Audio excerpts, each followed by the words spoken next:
قُلْ هَٰذِهِ سَبِيلِي أَدْعُو إِلَى اللَّهِ ۚ عَلَىٰ بَصِيرَةٍ أَنَا وَمَنِ اتَّبَعَنِي ۖ وَسُبْحَانَ اللَّهِ وَمَا أَنَا مِنَ المشركين. أنا النهاردة أنا عايزك بقى تقولي لنا، توجهي رسالة لكل الناس النهاردة، وأنت يعني أنا هخليك النهاردة داعية وتدعي الناس وعبر الشاشة وتوجه لهم كلمة من خلال التجربة دي كلها بكل ما فيها، تقولي للناس كلهم إيه؟ حاضر. نمرة واحد يعني ما تعيشوش يا بنات الدنيا كده.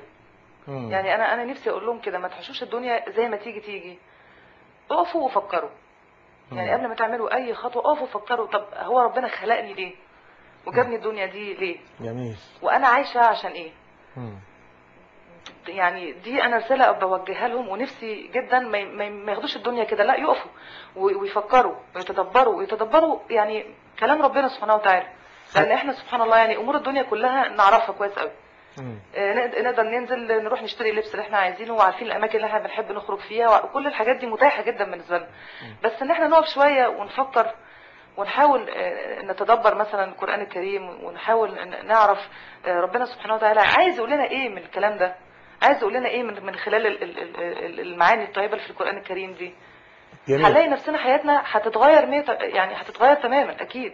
يبقى اول حاجة خلينا ندي للناس النهاردة نقط عملية. رقم واحد، كل واحد يراجع حساباته ويتفكر في المصير. التفكر دي ايوه، ويفكر بالظبط تفكره في المصير، يفكر النهاية فين، نهايتي انا كده تبقى ايه لو انا بعيد عن ربنا. طب ما انا هعيش كده وهموت كده، وفي الاخر مش عارفه مصيري ايه. يعني ليه ابقى بين جنه ونار؟ ليه ما بقاش كده ان شاء الله اموت على يقين كده ان شاء الله، واحتسب ان انا ان شاء الله من اهل الجنه، وان شاء الله ربنا يقبلني. وليه ما اقابلش ربنا ويبقى هو ان شاء الله راضي عني، قابله هو راضي عني؟ ليه اقابل ربنا وانا خايفه يعني؟ جميل. تاني معنى عايزين نقول لهم بقى ايه المعاني اللي احنا قلناها ضمنا وانت بتتكلمي كده؟ حسن الظن بالله سبحانه وتعالى. طبعا دي نمرة واحد. إن ربنا سبحانه وتعالى لن يضيعنا. لا طبعا ربنا سبحانه وتعالى يعني عايزين نقول للناس كلها، اي حد النهاردة خايف من الطريق، النهاردة شايف ان ممكن هتبقى فيه قدامه مشاكل، نقول له كلمة واحدة: الله امرك بهذا. نعم. اذا لن يضيعنا. صح. لن يضيعنا. ده مظبوط. وفي حاجة تانية برضو حابة اقولها يا شيخ هاني، نفسي الناس تحب ربنا بجد. تحبه. يعني هو الحب بيعمل كل حاجة. الحب اللي يخلي الحب اللي يخلي اي حد يلتزم، والحب اللي يخلي اي حد يقرب من ربنا، والحب بالحب كل حاجة. نحبه نحبه ونستشعر نعمه علينا، ونحاول نعرفه بجد. نعرفه من خلال اسماء وصفاته، ونعرفه من خلال القرآن، نعرفه الصلاة طبعا اكيد. ايه كمان نقول لهم؟ الصحبة. الصحبة طبعا، الصحبة الصالحة بتعين جدا جدا في طاعة الله سبحانه وتعالى جدا.